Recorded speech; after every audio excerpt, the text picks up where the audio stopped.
اور پاکستانی وفد کا دورہ اسرائیل بلی تھیلے سے باہر آ گئی۔ عمران خان کی حکومت گراتے ہی اسرائیل کو تسلیم کرنے کی تیاریاں۔ اسرائیلی صدر نے پاکستانی وفد سے ملاقات کی تصدیق کر دی۔ کہا امریکہ میں مقیم 2 پاکستانیوں سے ملاقات خوش آئند رہی۔ پاکستانی وفد کو اسرائیلی حکام سے ملاقات کی اجازت کس نے دی؟ ملاقات کس کی ایما پر ہوئی؟ مقاصد کیا تھے؟ سوال اٹھ گئے۔ پی ٹی آئی رہنماؤں کا شدید رد عمل۔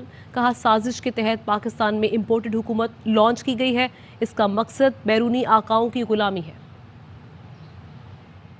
ہم اسرائیل کو کبھی تسلیم نہیں کر سکتے جب تک فلسطینیوں کو ان کا حق نہیں ملتا۔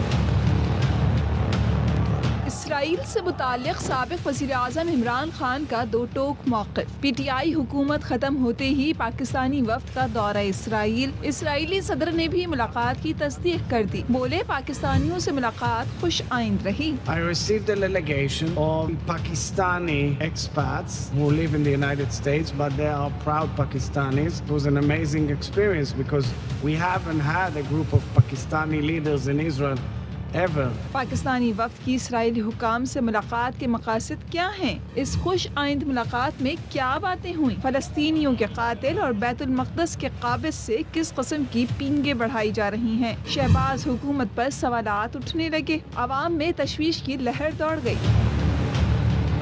پی ٹی آئی رہنما فاروق حبیب نے مطالبہ کیا حکومت بتائے اسرائیل کے ساتھ چل کیا رہا ہے۔ موجودہ حکومت کو کھل کے بتانا چاہیے کیا بیک ڈور کے اوپر کیا چیزیں چل رہی ہیں۔ ہم کسی طور کے اوپر اسرائیل کو تسلیم کرنے کے حق میں نہیں۔ عمران خان کے چیف آف اسٹاف شہباز گل بھی برہم، بولے امپورٹڈ حکومت بیرونی سازش کے مقاصد پورے کر رہی ہے۔ پاکستان کی خارجہ پالیسی ہے، ایک امپورٹڈ حکومت لانچ کی گئی ہے، بہت گہری سازش ہے پاکستان کے خلاف۔ پاکستان کے جتنے بھی نظریاتی اسٹان تھے ان سب کو اس ٹائم تباہ کرنے کی کوشش کی جا رہی ہے۔ شیریں مزاری نے ٹویٹ میں لکھا سازش کے تحت تبدیل کی گئی، سرکار نے امریکہ سے کیا گیا ایک اور وعدہ پورا کر دیا۔ فیاض الحسن نے کہا وفد کی قیادت کرنے والی انیلا علی بیگم صفدر کی قریبی ہیں۔ انجمن غلامان امریکہ نے اسرائیل کو تسلیم کرنے کی جدوجہد تیز کر دی۔ چیئرمین پاکستان علماء کونسل علامہ طاہر اشرفی نے ٹویٹ میں لکھا اگر کوئی پاکستانی پاسپورٹ پر اسرائیل گیا ہے تو اجازت کس نے دی؟ حکومت کو دونوں کے خلاف ایکشن لینا چاہیے۔